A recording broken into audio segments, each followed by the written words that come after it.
wanted to talk about today. What it looks like for parents when the kids are involved and that they are responsible and self-sufficient. There is more freedom for the parents, and there is kind of like a glimpse of what their future is going to be like, and it's a good one. I promise you, it's a good one.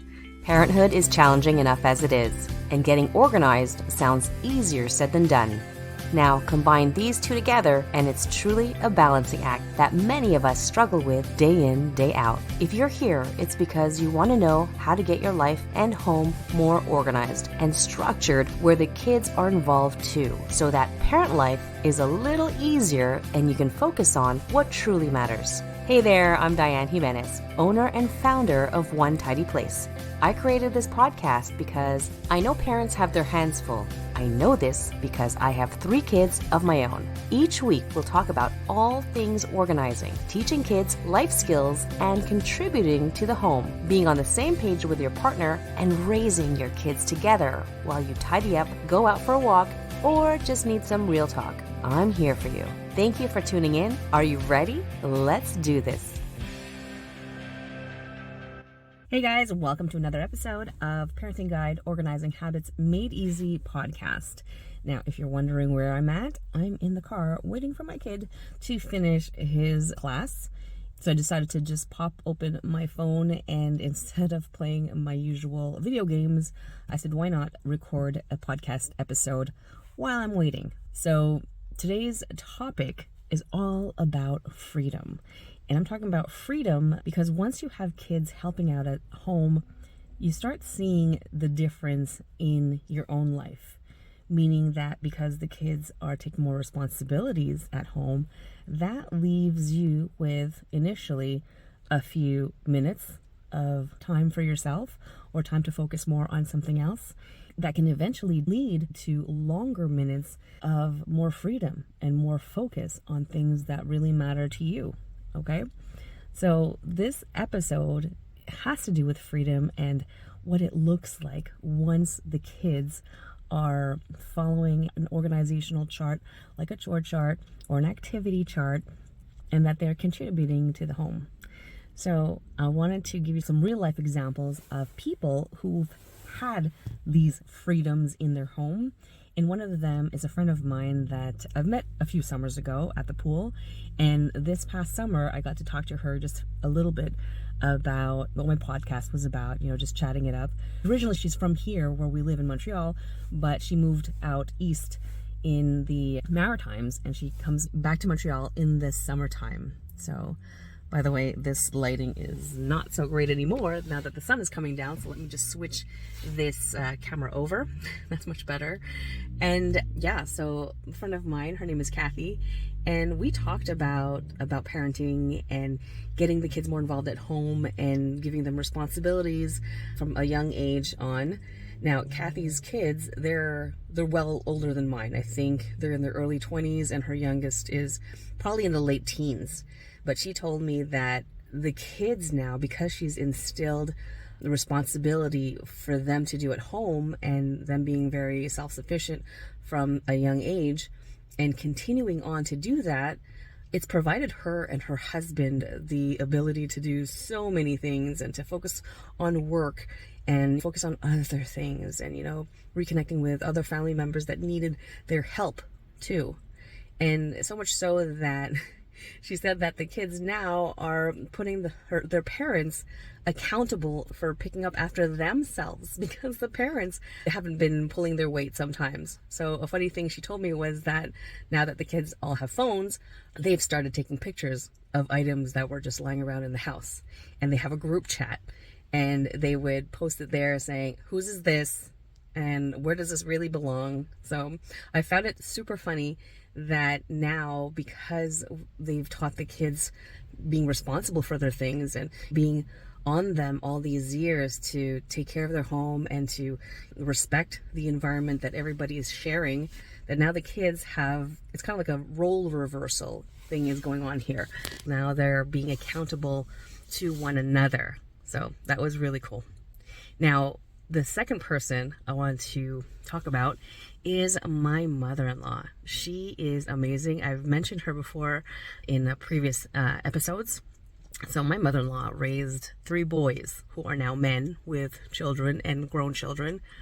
And I've asked her over the years what she's done and how she's done it to be the only woman in the house and raising these boys who are they're just awesome in regards to, like, they all know how to cook. They all know how to manage themselves in the kitchen and take care of the family. They can, run a program for scouting as well as cater to hundreds of kids, make sure that they are all fed, that there's a schedule, a cleaning schedule, and there was a grocery schedule. So I asked her, like, what did you do? How did you do that for your boys to be so responsible around the house and to be able to pick up and be very great partners to the wives, So she's told me that when the kids were younger, when it was just her and the kids, because her husband was the one working, so she had the boys on top of helping her husband sometimes at work, she would raise the boys to ensure that they were picking up after themselves and that they were also helping her around the house. And she'd tell them, I can't do all of this myself. So the boys learned how to do laundry. They learned how to iron and sew and cook and clean, and do all the things to help maintain the house because she needed help. And it's important for them to learn how to do these things because it will just benefit them later on. And as a wife of one of her sons, that is absolutely true. My husband is not only a great husband, but a great father. He's not only a great father, but he's also a business owner and he helps out at home big time. So an example of this is when we had our first kid. During my maternity leave, I decided to take some massage therapy classes because I wanted to change careers and change paths. And that meant that I was gone every second weekend from 9 to 5, going to class and driving in the east end of Montreal to go to my classes all day, all weekend. And that meant for him to be taking care and watching over our kid, right? And that meant diaper changing and entertaining and going out and making sure the kid is doing all the things that he needed to do. So that in itself was just awesome because I got to, have that taste of freedom in that sense where I could do the things that I needed to do and wanted to do. And I was okay and felt good because my husband was able to take care of our kid. Not a problem at all.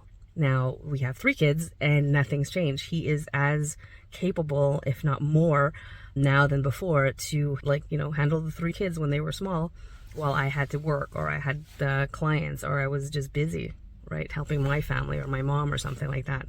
So whatever my mother-in-law did with her boys, she did a great job and totally benefiting from it. And it's basically highlighting the importance of involving the kids in maintaining the home and being their guide and their teacher from the get-go, because it surely pays off in the long run. Okay, so that brings me to the third person that I'm going to talk about. And if you don't know it already, I just mentioned it. It's me. It's us. It's our family. So now my kids, 2 of them are still in elementary school and 1 is in high school, and they are fully capable of taking care of their things that they need to go to school. So I'm talking about getting up in the morning and making sure that they have their lunch prepared. And I'm not talking about just putting any kind of snack and any kind of lunch in there. I'm talking about, fruits and vegetables and snacks and water. If they need to make soup, everything is there that they need. So they know the components of a healthy lunch. And when they come home, they have a list of things to do because they follow our activity chart, right? So that leaves a lot of freedom for myself to focus on my work, on my podcast, on my clients. If I have clients in the morning or in the afternoon and I'm not home, I don't need to be watching them and making sure that everything is okay and being on them and micromanaging everything that they do anymore. So over the years, it's been less and less and less. And I can say that for the first few weeks of school in 2023, the kids were getting up and they were out the door even sometimes before me. before I was up and ready to go. So they were doing their thing, I was doing my thing, and it was interesting. It was nice to taste that little bit of freedom. Now, I'm not saying that they've been like this every single day from then until now. No, I've still been having to, support them sometimes and wake up with them to make sure that they have everything that they need. But I got to see and taste that little bit of freedom and see that they are capable of getting themselves out the door ready and not running after the bus every morning. So that is what I wanted to talk about today, what it looks like for parents when the kids are involved and that they are responsible and self-sufficient. There is more freedom for the parents, and there is kind of like a glimpse of what their future is going to be like, and it's a good one. I promise you, it's a good one, because they will be ready and set up for when they have their own home, when they start their family. They're going to start knowing what needs to get done and, how to teach what you taught them. So I hope this episode was insightful to you and inspirational. I hope that you loved it. And if it was, and that you do love it, please share this episode with another parent. It would mean so much to me. All right. So that's it for me. Thank you so much. And I will see you next time. Have a great day. Bye-bye.